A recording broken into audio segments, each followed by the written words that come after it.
Hello दोस्तों, स्वागत करते हैं आप सभी का अपने YouTube channel Mithila law study में। दोस्तों, हम लोग इतिहास पढ़ रहे थे और इतिहास में हम लोग मध्यकालीन भारत की चर्चा कर रहे थे। मध्यकालीन भारत में हम लोग ने देखा था कि किस प्रकार से बाबर के द्वारा दिल्ली सल्तनत के जो शासक थे इब्राहिम लोदी, उनकी हत्या कर दी जाती है पानीपत के मैदान में, और जिसके बाद बाबर के द्वारा भारत में मुगल वंश की स्थापना की जाती है। दोस्तों, आज हम लोग बाबर के आगे के अभियानों को देखेंगे। तो दोस्तों, इसके बाद बाबर के द्वारा 17 मार्च 1527 ईस्वी को खानवा के मैदान में राणा सांगा को हराया जाता है। लेकिन इस युद्ध के क्या कारण थे, इसके बारे में हम लोगों को जानना चाहिए, और ये युद्ध में किस प्रकार से बाबर की जीत हुई, इसके बारे में भी हम लोग जानेंगे। तो सबसे पहले हम लोग जानते हैं कि खानवा के युद्ध के क्या क्या कारण थे। दोस्तों, इसका कई सारा कारण था। सबसे पहला कारण तो ये था कि जब बाबर के द्वारा पानीपत के मैदान में इब्राहिम लोदी को हराया जा रहा था, मतलब पानीपत के मैदान में इब्राहिम लोदी से लड़ने के लिए बाबर के द्वारा सहेल्दी तवर नामक शख्स की मदद से राणा सांगा से मदद मांगी गई इब्राहिम लोदी के खिलाफ युद्ध में। लेकिन जो राणा सांगा के जो सामंत थे, उन्होंने मदद करने से मना कर दिया। पहला कारण तो ये था। दूसरा कारण दोस्तों ये था कि बाबर भी चाहता था दिल्ली पर अधिकार करना और राणा सांगा भी चाहते थे दिल्ली पर अधिकार करना। तो इन दोनों का जो महत्वाकांक्षी योजना थी, इस कारण भी बाबर और राणा सांगा के बीच खानवा का युद्ध होता है। तीसरा बड़ा कारण दोस्तों ये था कि जब बयाना का युद्ध, दोस्तों होता क्या है कि 16 फरवरी 1527 ईस्वी को बयाना का युद्ध होता है। इस युद्ध के क्या कारण थे, तो एक बात ये देखने की आती है कि बाबर के जो सेनापति थे मेहंदी हसन, उनके द्वारा क्या किया जाता है कि बयाना के ऊपर अधिकार कर लिया जाता है, जो राणा सांगा के नियंत्रण वाला क्षेत्र था। जिसके बाद राणा सांगा अपने सेना को ले जाते हैं और राणा सांगा और बाबर के सेनापति मेहंदी हसन के बीच युद्ध होता है वर्तमान भरतपुर वाले क्षेत्र में, जिसे हम लोग बयाना का युद्ध कहते हैं, जो राजस्थान में पड़ता है। और इस युद्ध में मेहंदी हसन की हत्या कर दी जाती है राणा सांगा के द्वारा, जो कि एक बहुत बड़ा कारण था खानवा के युद्ध का।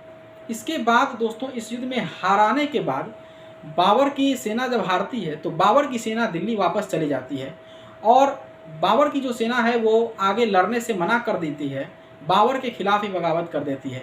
उस टाइम पर बाबर के द्वारा बाबर अपने सैनिकों को मतलब हौसला बढ़ाने के लिए 3 बातें बताई जाती है। पहला, बाबर अपने को कहता है, बाबर अपने सैनिकों से वादा करता है कि मैं आज के बाद कभी भी शराब का सेवन नहीं करूँगा। दूसरा, बाबर के द्वारा तगमा कर को समाप्त कर दिया जाता है। और तीसरा, बाबर के द्वारा जिहाद का नारा दिया जाता है। जिहाद का मतलब होता है दोस्तों धर्म युद्ध। इसके बाद बाबर की सेना जो है दोबारा राणा सांगा से युद्ध लड़ने के लिए तैयार होती है और खानवा के मैदान में खानवा में 17 मार्च 1527 ईस्वी को बाबर और राणा सांगा के बीच युद्ध होता है। इस युद्ध में बाबर के द्वारा उस्मानी रूमी विधि का प्रयोग किया जाता है।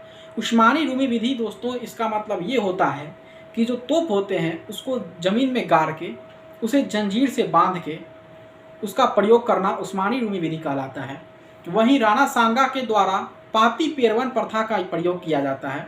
मतलब कि राणा सांगा के द्वारा आसपास के जितने भी राजा थे, राव थे और सामंतों को पत्र भेजकर उनसे बाबर के खिलाफ युद्ध में मदद मांगी जाती है, जिस कारण राणा सांगा की सहायता के लिए टोटल 7 राजा, 9 राव और 104 सामंतों की सेना आती है। दोस्तों, इतनी विशाल सेना को देख करके बाबर घबराता है।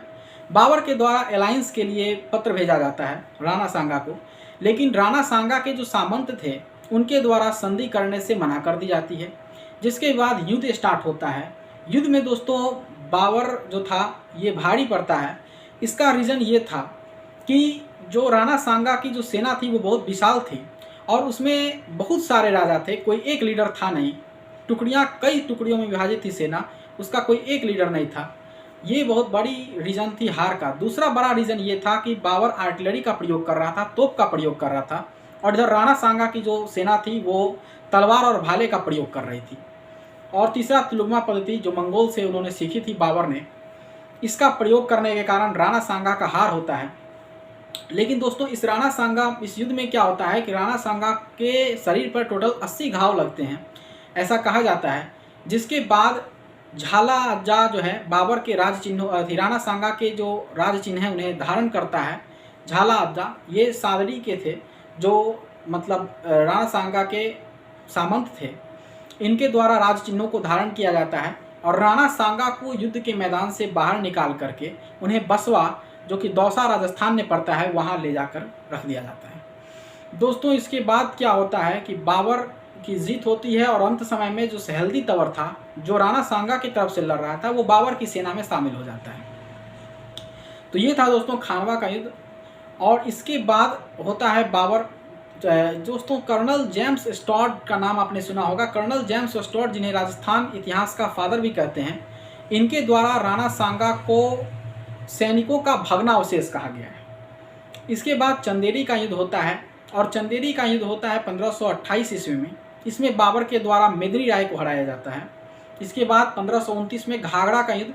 घाघरा का युद्ध में दोस्तों बाबर जो था वो अफगानों को बाहर निकालना चाहता था भारत से, जिस कारण घाघरा का युद्ध होता है और इसमें महमूद लोदी की मतलब नुसरत शाह की सहायता कर रहा था मोहम्मद लोदी, दोनों को एक साथ डिफीट किया जाता है और हराया जाता है। जिसके बाद बाबर जो है पूरी तरह से सुदृढ़ होता है, पूरी नींव रख जाती है, मुगल वंश मजबूत हो जाता है।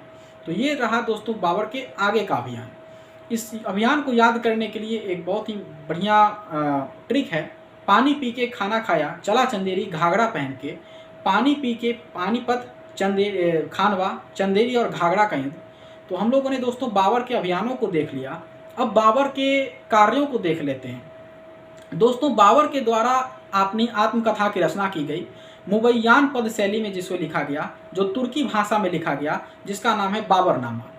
इसे दोस्तों अंग्रेजी में अनुवाद किया गया आर्स्किन और लिडेन के द्वारा। एनी बेवरेज के द्वारा भी इसे अंग्रेजी में अनुवाद किया गया। फ्रेंच में इसे पावेल दी कार्तले ने अनुवाद किया। वहीं इसे फारसी में अनुवाद करने का काम पायंदा खान और अब्दुल रहीम खाने खाना, जो बैरम खान के पुत्र थे और अकबर के नौरत्न थे, उनके द्वारा किया गया। इसके अलावा दोस्तों बाबरनामा में बाबर ने गंगा नदी की चर्चा की है। बताया है कि किस प्रकार से जो भारत के लोग हैं वो गंगा को माता के समान पूजते हैं, गंगा से बिल्कुल भी मजाक को पसंद नहीं करते हैं भारत की जनता।